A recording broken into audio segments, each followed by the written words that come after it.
19th, which is the Reverend Dr. Martin Luther King holiday here in America. And I've been reading lots of tributes to Dr. King. People have posted his statements.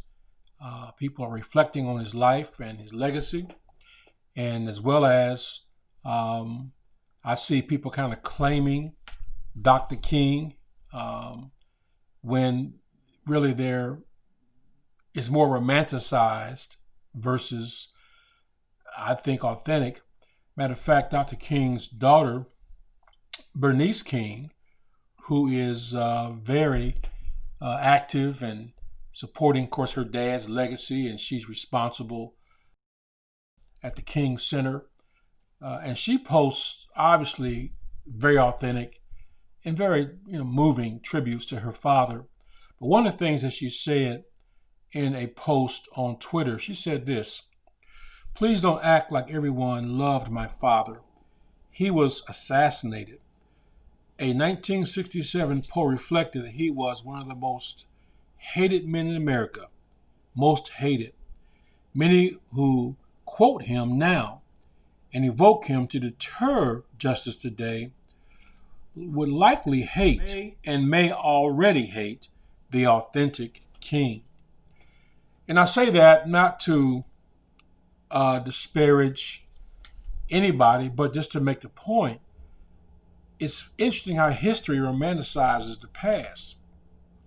We have narratives that develop that kind of change perspectives, and that people who in the day would have saw Dr. King as a communist, Marxist, whatever, today now find that they can use his messages to their own ends. And I think that's a little bit disingenuous, well, a lot disingenuous.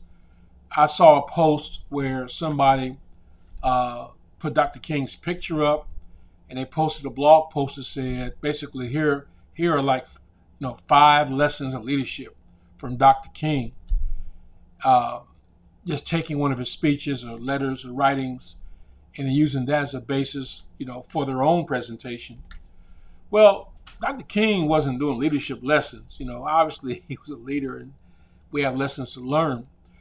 But to my thinking, if you're going to quote Dr. King and use his content, you should focus on what he said, not on what you want to say. It's so important that his holiday is a celebration of his legacy. Now, I've tried to do that in my book I published last October on Biblical and Social Justice, What Is It? Chapter 7 of that book is an exposition of my thoughts on Dr. King's letter from the Birmingham jail. And, that's what I believe we should do, is take a look at what he wrote, at what he said, moving beyond the famous quotes, "I have a dream" speech, which is still powerful and relevant. We can't just stop there. We can't just say, Dr. King said it's about the content of the character, not the color of skin. Well, we all know that. I'd like to invite you to visit my blog at bryanhudson.com. I have posted for a brief period of time chapter 7 from my book, Biblical and Social Justice, What Is It? And it's an exposition or my thoughts on Dr. King's letter from the Birmingham jail. I've also posted a link to the entire letter. It's a 7,000-word letter. And I posted that as well.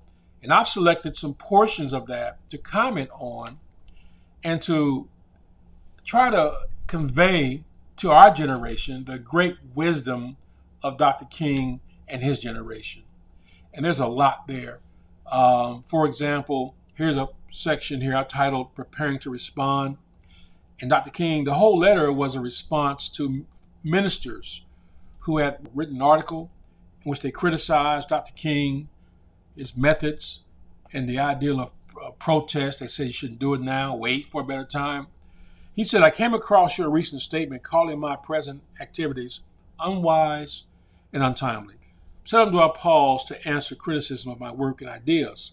But since I feel that you are men of genuine goodwill and that your criticisms are sincerely set forth, I want to try to answer your statement in what I hope will be patient and reasonable terms." That's how a letter begins. It's really a letter to respond to the ministers who were moderate, as far as we know, but who were caught up in believing lies about race, about our place then in the world. And Dr. King took great care to respond. And it's a strong letter. So please take some time and read the letter, my exposition or commentary on the letter. I believe we can offer the greatest tribute to Dr. King by paying attention to what he said. Yes, paying attention to what Dr. King actually said and wrote is the best way to give him tribute. Pulling a quote here and there, nothing wrong with that, but we don't do justice to truth or honor the man without reading, taking time to read what he said. All right, so God bless you. Happy King holiday, or if you watch this afterwards, it's still a good time to understand the man's work and the movement. So God bless you, and we'll see you next time.